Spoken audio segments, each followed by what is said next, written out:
Rabu malam 12 Juli lalu menjadi kenangan kelam bagi keluarga korban mutilasi yang terjadi di Kabupaten Sleman, Yogyakarta. Pasalnya, malam itu, warga Dusun Kelor dan Selowangsan, Kelurahan Bangunkerto dan Wonokerto, Kecamatan Turi, digemparkan dengan penemuan potongan tubuh manusia di Kali Bedok. Potongan tubuh manusia berupa kaki, tangan, serta potongan daging tersebut ditemukan oleh warga saat akan memancing.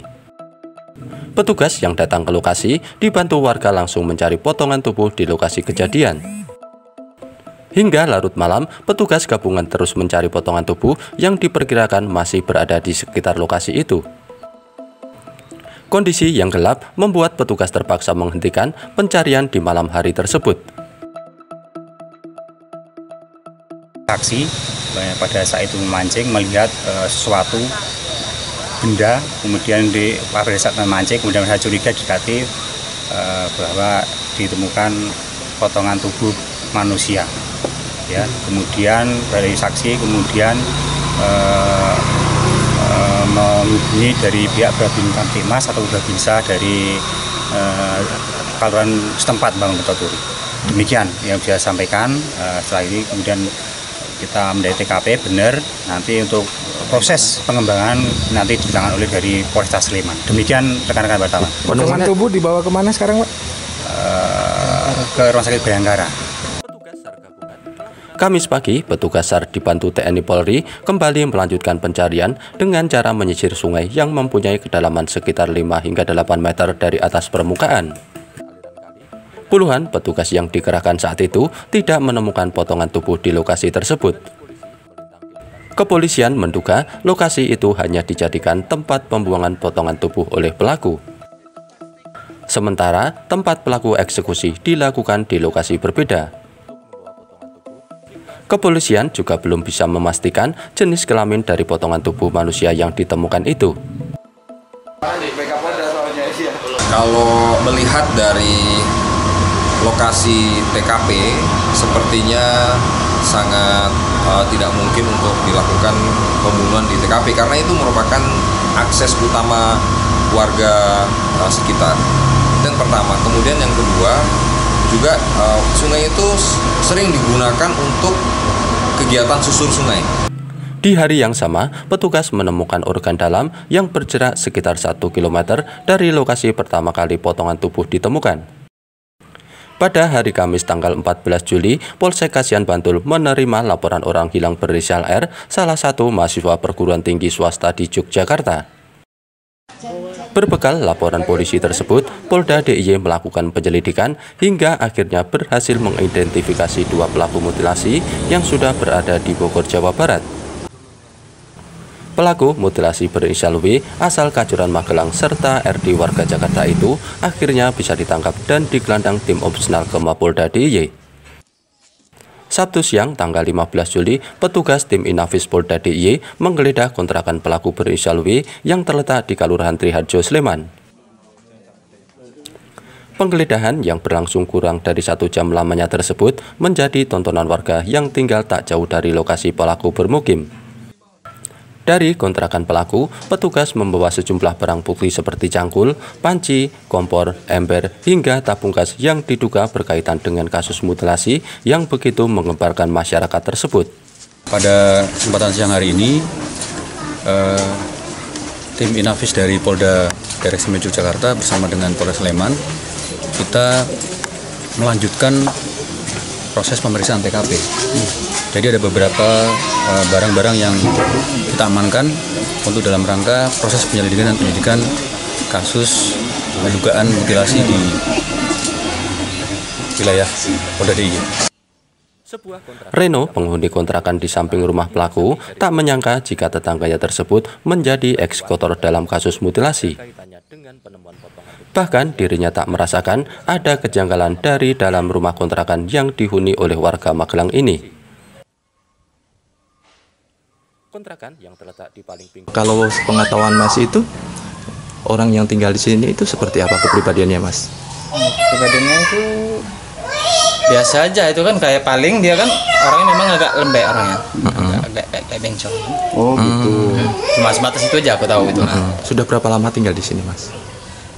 Nanti Agustus ya masuk sini kan, berarti Agustus nanti kan 1 tahun. 1 tahun ya. Orang mana dia Mas? Orang setahu aku dia ngomong kan orang Magelang. Dia ngakunya orang Magelang. Kalau pas malam waktu Jumat kemarin itu, yang Mas tahu apa itu ada rame-rame Mas? Nggak ada, ya sekedar orang polisi rame aja kan, nggak tahu itu nyidik apa, nggak tahu aku kan. Artinya polisi datang waktu itu ya Mas ya? Iya, polisi datang jam 1-an itu. Sebelum polisi datang pernah ada suara gaduh-gaduh gitu? Nggak ada. Nggak ada ya? Nggak dengar suara apa-apa Mas? Nggak ada apa-apa aja. Mas, terus itu yang tinggal di sini tuh sering ngajak temennya ke sini main apa gimana Mas? Ya main aja itu. Teman-temannya ya? Iya, teman-temannya main. Batas itu aja yang aku tahu kan. Kalau sering ngobrol-ngobrol sama Mas atau seperti apa dia Mas? Nggak pernah dia ngobrol sama aku. Paling kalau lagi duduk sini aja paling nyapa ya. Libur Mas, apa kerja Mas, ya kayak gitu aja. Cuma batas itu aja. Kalau ngobrolnya ini Mas kerja di mana dia Mas? Kalau dia sempat bertanya kemarin tuh kan kerjanya di resto. Di resto gitu. Tapi nggak tahu resto mana itu kan. Usianya sekitar berapa itu Mas? Paling 30-an lah paling tinggi. Kurang lebih ya. Kurang lebih 30. Suka pakai motor ke sini ya? Ya memang dia punya motor. Punya motor ya. Pas minggu-minggu ini ada terdengar suara gaduh dari dalam kamar atau dari rumah kontrakan dia ini Mas? Nggak ada. Nggak ada ya? Nggak ada tanda-tanda mencurigakan, nggak ada. Nggak ada ya? Biasa aja itu. Kayak yang selama ini aku temuin aja itu. Emang dia sendiri tinggalnya Mas ya? Iya sendiri. Ketua RT setempat mengatakan meski pelaku sudah tinggal hampir 1 tahun, namun dirinya belum pernah mendapatkan laporan. Pak, warga yang tinggal di situ di kos-kosan itu laporan nggak dengan Bapak waktu masuk ke sini? Tidak, yang ini tuh. Iya. Iya, kalau yang tengah yang masih tinggal di sini laporan. Di tempat saya ada data. Artinya yang paling ujung itu nggak ada laporan ke Pak RT ya? Enggak. Nggak laporan, nggak apa? Enggak. Dia di situ tinggalnya udah berapa tahun? Kurang tahun. Kalau belum lama tuh yang baru ini. Kalau yang tengah itu udah lama. Di mata pemilik kontrakan, pelaku yang masih lajang itu dikenal sebagai sosok pendiam dan jarang bersosialisasi dengan masyarakat. Kalau orangnya sih pendiam sih, jarang berinteraksi gitu. Jadi kalau pulang kerja ya seperlunya aja, habis itu ya sudah masuk kamar terus kerja gitu. Mulai kos kapan? Sekitar 6-7 bulan yang lalu.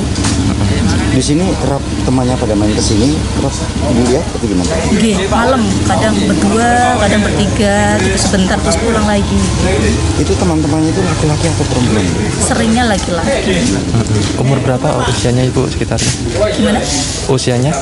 Sekitar 20-an tahun ke atas lah. Sudah punya keluarga? Belum. Ngakunya kerja di mana Ibu? Kurang begitu tahu sih, kayak di restoran daerah Jalan Kaliurang. Orang mana itu? Muntilan Magelang kalau nggak salah. Ini menurut katanya warga lokasi ini itu memang kayak perempuan atau gimana sih? Kalau itu sih saya nggak bisa ini ya. Ini dilihat itu bagaimana atau gimana? Kalau dari sih biasa sih seperti laki-laki aja sih. Kalau dalam waktu 1 minggu terakhir ini mungkin Ibu merasa curiga ada suara-suara di malam hari atau seperti apa Ibu di dalam rumahnya? Nggak ada sih, biasa aja kalau pulang di atas jam 11 gitu ya udah pulang langsung masuk kamar udah gitu aja. Berangkatnya pagi. Kalau jam Ibu 9, terakhir, jam 8. kalau Ibu terakhir itu melihat dia itu kapan Ibu? Terakhir itu malam itu hari Rabu kalau nggak salah. Rabu apa Selasa malam ya? Sekitar jam berapa pulangnya Ibu?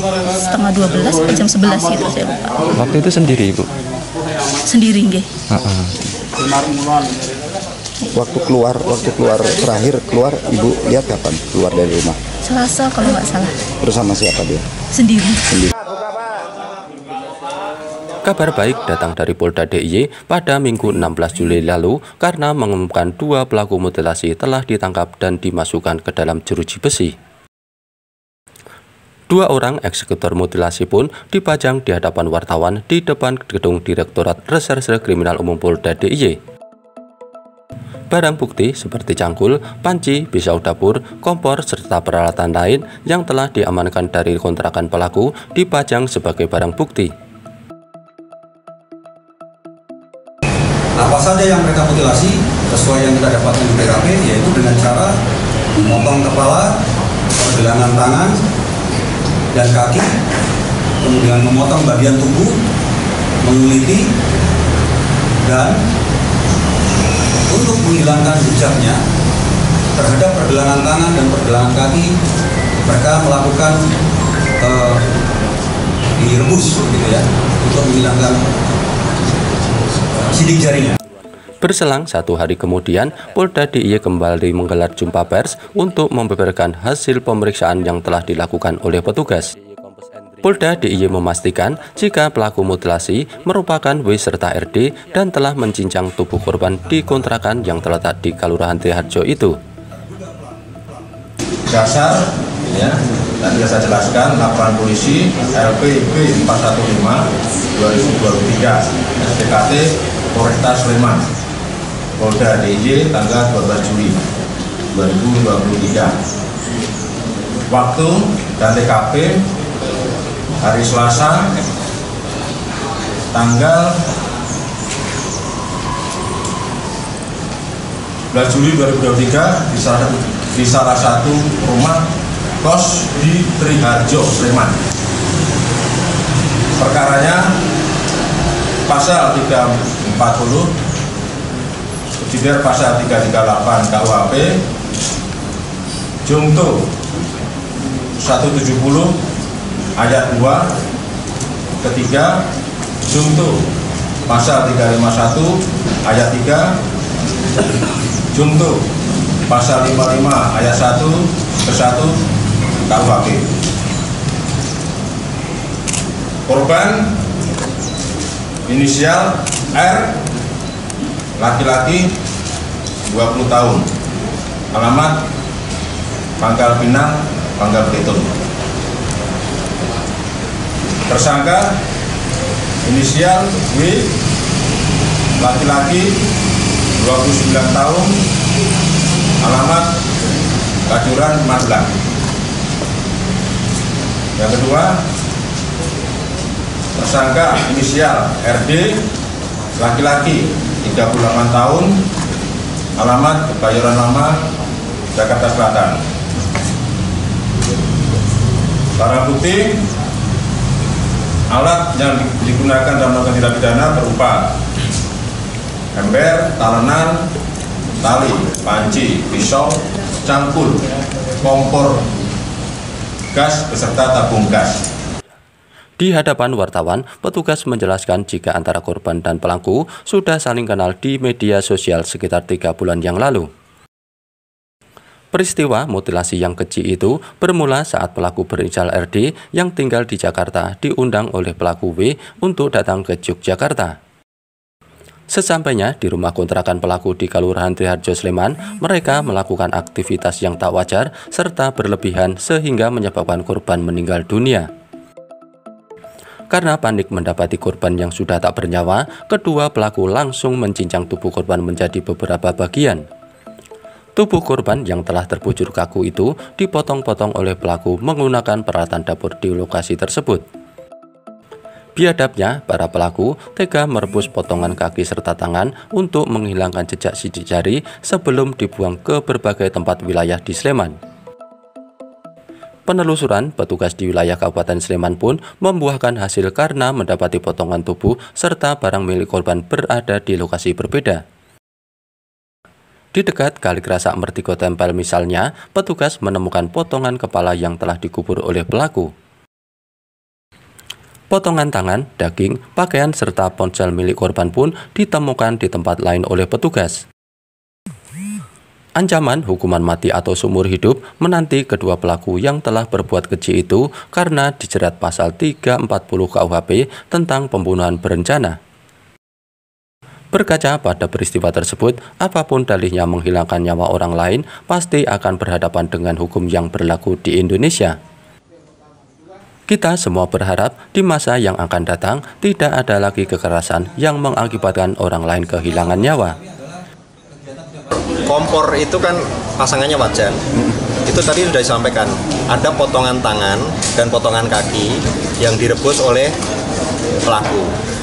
Tujuannya merebus adalah menghilangkan jejak sidik jari. Ya. Dari Kabupaten Sleman, Yogyakarta, tim Inilah Jogja TV melaporkan.